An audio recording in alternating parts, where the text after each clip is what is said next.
मित्रों,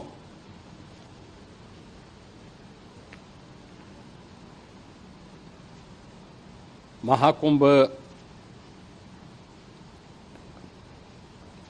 प्रयागराज का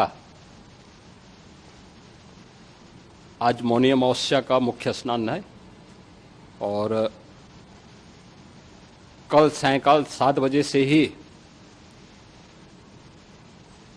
काफी बड़ी संख्या में श्रद्धालुजन प्रयागराज पहुंच करके स्नान भी कर रहे थे और काफी बड़ी संख्या में श्रद्धालुजन ब्रह्म मुहूर्त का भी इंतजार कर रहे थे। एक दुर्भाग्यपूर्ण हादसा इसी दौरान अखाड़ा मार्ग पर संगम के तट पर हुआ, जिसमें 90 से ज्यादा लोग गंभीर रूप से या सामान्य रूप से घायल हुए। यह हादसा भारी भीड़ के द्वारा अखाड़ा मार्ग के बैरिकेडिंग्स को तोड़ने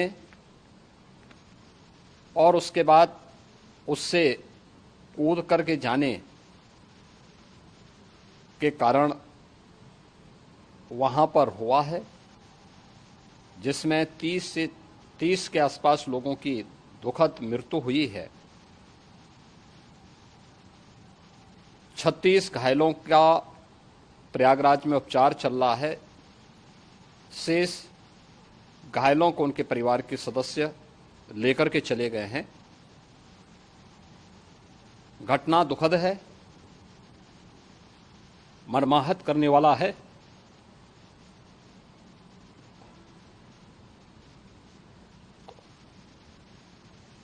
उन सभी परिजनों के प्रति हमारी पूरी संवेदना है। हम लोग रात्रि से ही लगातार प्रशासन के संपर्क में हैं। मेला प्राधिकरण,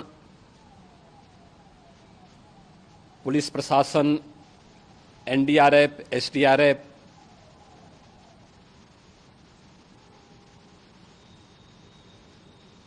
और भी अन्य जितने भी व्यवस्थाएं हो सकती थी उन सबको वहां पर तैनात किया गया है। परिणाम इसी का है कि हादसे के कुछ ही देर के बाद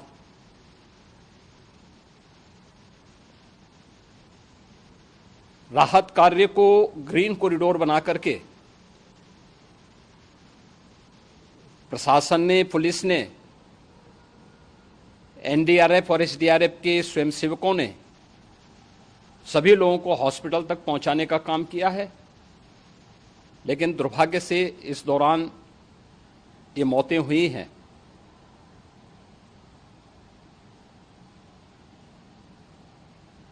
स्वाभाविक रूप से इन सब मुद्दों पर प्रश्न उठना स्वाभाविक भी है।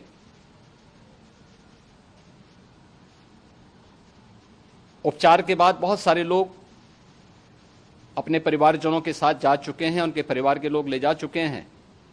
जो बाकी बच्चे हैं उनका उपचार चल रहा है। उपचार के सारे इंतजाम वहां किए गए हैं।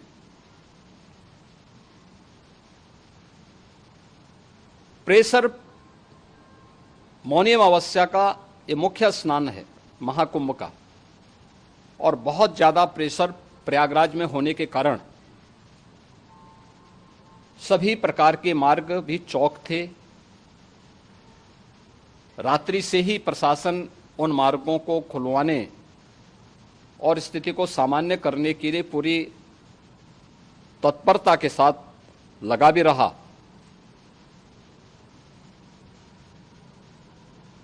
ये सभी घटनाओं के बाद, ये जो हादसा हुआ है, इस हादसा के बाद वहां पर अखाड़ों ने जो आज अमृत स्नान ब्रह्म मुहूर्त में 4 बजे से प्रारंभ होना था। मेला प्राधिकरण के अनुरोध पर उन्होंने स्थगित किया था। अपराह्न में अमृत स्नान प्रारंभ हुआ, जिसमें सभी अखाड़ों ने और अन्य जो सहयोगी संस्थाएं हैं उन लोगों ने इसमें भाग लिया।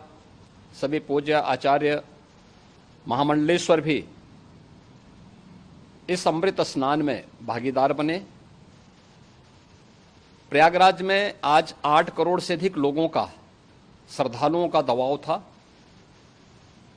यद्यपि अगल बगल के जनपदों में मिर्जापुर, भदोई, प्रतापगढ़, फतेहपुर, कौशाम्बी, इन सभी जनपदों में भी होल्डिंग एरिया बना करके काफी बड़े पैमाने पर श्रद्धालुओं जनों को रोका गया था, जिन्हें अमृत स्नान संपन्न होने के बाद, सभी अखाड़े स्नान संपन्न कर चुके हैं, उसके बाद अब वहां से रिलीज किया गया है।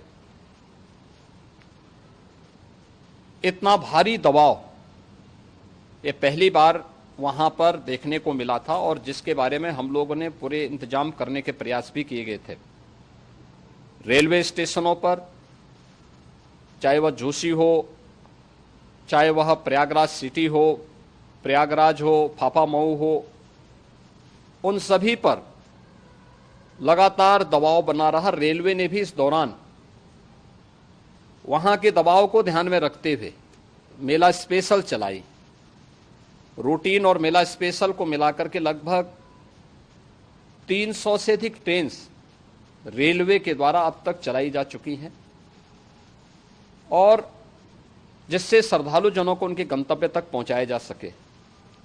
उत्तर प्रदेश परिवहन निगम ने भी अपनी 8000 से अधिक बसेज श्रद्धालु जनों को उनके गंतव्य तक पहुंचाने के लिए लगाया हुआ है, और जिससे उन सबको सुरक्षित उनके घरों तक पहुंचाया जा सके। दिन भर स्मूथली, बहुत ही सुगमता के साथ पूरा स्नान इसके बाद हुआ है, जिसमें पूज्य शंकराचार्य, आचार्य महामंडलेश्वर, वरिष्ठ संतजन और सभी अखाड़ों ने इसमें पूरा सहयोग भी किया और पूरे कार्यक्रम को सकुशल संपन्न करने में अपना योगदान भी दिया है। ये सभी घटनाएं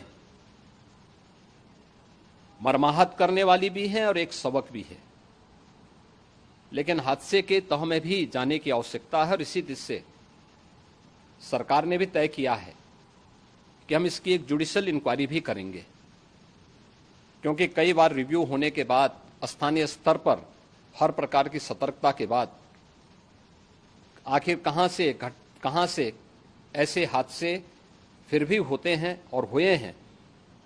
इसके लिए हम लोगों ने न्यायमूर्ति हर्ष कुमार के नेतृत्व में पूर्व डीजी श्री वीके गुप्ता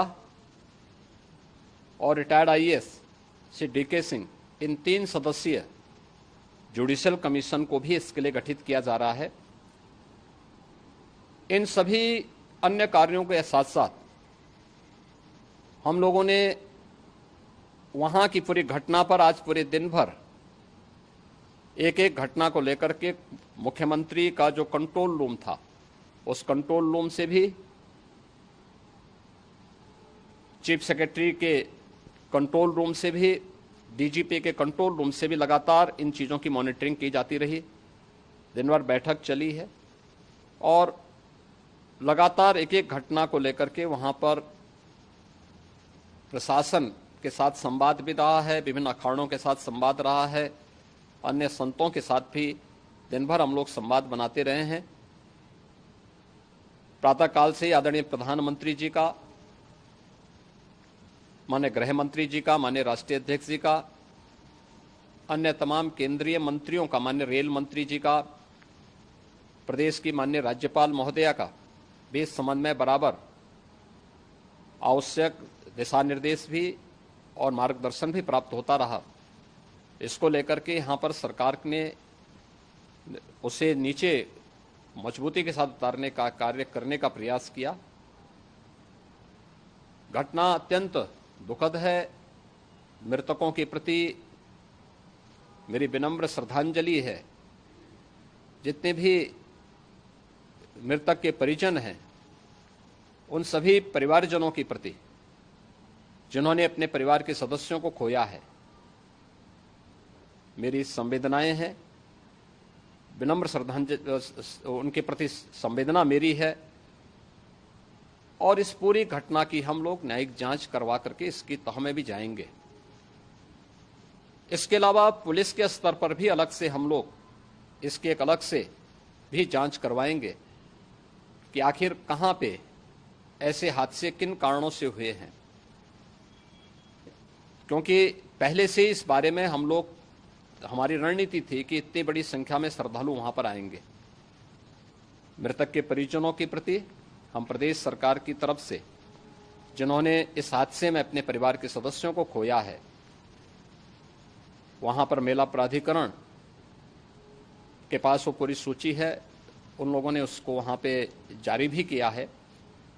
मैं उन सब के प्रति अपनी संवेदना भी व्यक्त करता हूं और परिवारजनों को हम प्रदेश सरकार की तरफ से 25-25 लाख रुपए की आर्थिक सहायता की घोषणा भी कर रहे हैं। और न्यायिक आयोग इस पूरे मामले को देख करके एक समय सीमा के अंदर राज्य सरकार को अपनी रिपोर्ट देगा और इसमें आने वाले समय में या आने वाले स्नान के लिए भी हम और कैसे व्यवस्था को और सुदृढ़ किया जा सकता है, इसके बारे में भी कल मुख्य सचिव और डीजीपी स्वयं एक बार प्रयागराज जाकर के उन सभी मुद्दों को देखेंगे। आवश्यकता पड़ती है तो फिर इसमें, यद्यपि आज प्रदेश सरकार के तमाम वरिष्ठ अधिकारियों को हम लोगों ने अलग अलग स्थानों पर वहां लगाया गया था और वे सभी पूरी तत्परता के साथ, प्रमुख सचिव नगर विकास वहीं थे, पीडब्ल्यूडी के प्रमुख सचिव भी वहीं पे थे, पावर कारपोरेशन के चेयरमैन भी वहीं पे मौजूद थे, जिन एक एक मुद्दों पर वहां पर वे लोग लगातार निगाह रखे हुए थे। लेकिन दुर्भाग्यपूर्ण घटना और ये मर्माहत करने वाली घटना है। मैं सभी उन पुण्य आत्माओं के प्रति अपनी विनम्र श्रद्धांजलि भी अर्पित करता हूं।